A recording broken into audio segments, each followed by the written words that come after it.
হযরত নূহ আলাইহিস সালামের পর আরেকটি জাতির উদ্ভব হলো, আদ জাতি।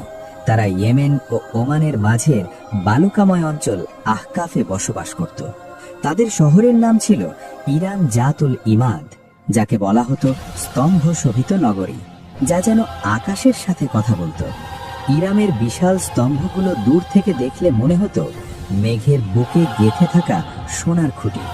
ইতিহাসবিদরা বলেন, এর মতো সমৃদ্ধ শহর পৃথিবীতে আর ছিল না। মানুষ দূর অঞ্চল থেকে শুধু এই শহরের সৌন্দর্য দেখতে আসত।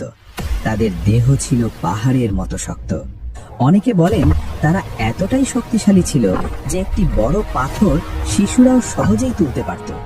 হাড্ডির গঠন ছিল দৃঢ়, পদক্ষেপ ছিল বজ্রপাতের মতো ভারী, লম্বায় যেন মেঘকে ছুঁয়ে ফেলত। আর তাদের অহংকার ছিল সীমাহীন। অহংকার আকাশ ভেদ করে উঠত।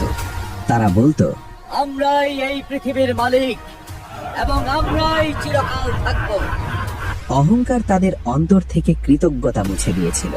তারা ভুলে গিয়েছিল যে শক্তি তো পরীক্ষা, অহংকারের কারণ নয়। আহকাফের মরুভূমিতে তাদের নগরী চারদিকে বিস্তৃত ছিল।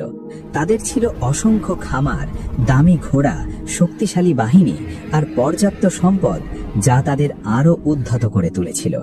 তাদের ঘোড়ার পদচিহ্নে মাটি কাঁপত। রাত হলে তাদের প্রদীপের আলো দূর পর্যন্ত ছড়িয়ে পড়ত, যেন তাদের শহরটি পৃথিবীর উপরে ঝলমলে মুকুট। তারা তাদের সভা সমিতিতে এক কথাই বলতো, আমাদের মতো মানুষ আর কখনো জন্ম নেবে না।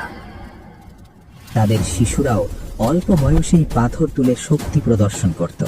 শক্তিকে তারা গৌরব ভাবত, কখনো আল্লাহর নেয়ামত হিসেবে দেখত না। আর বয়োজ্যেষ্ঠরা গর্ব করে বলতো, আমাদের সন্তানরাও পাহাড় নত করতে পারে। এই জাতির আরেকটি অদ্ভুত বিশ্বাস ছিল। তারা মনে করত বাতাস তাদের দাস। বাতাসকে নিয়ন্ত্রণ করার গল্প তারা প্রজন্ম থেকে প্রজন্মে ছড়িয়ে দিত। যুবকরা গর্ব করে বলতো, আমাদের পূর্বপুরুষরা যখন চাইতেন, বাতাসের রূপ ঘুরে যেত। যুবকরা উপত্যকায় দাঁড়িয়ে দুই হাত ছড়িয়ে বলতো, দেখো, বাতাস আমাদের দেহের অনুসরণ করে।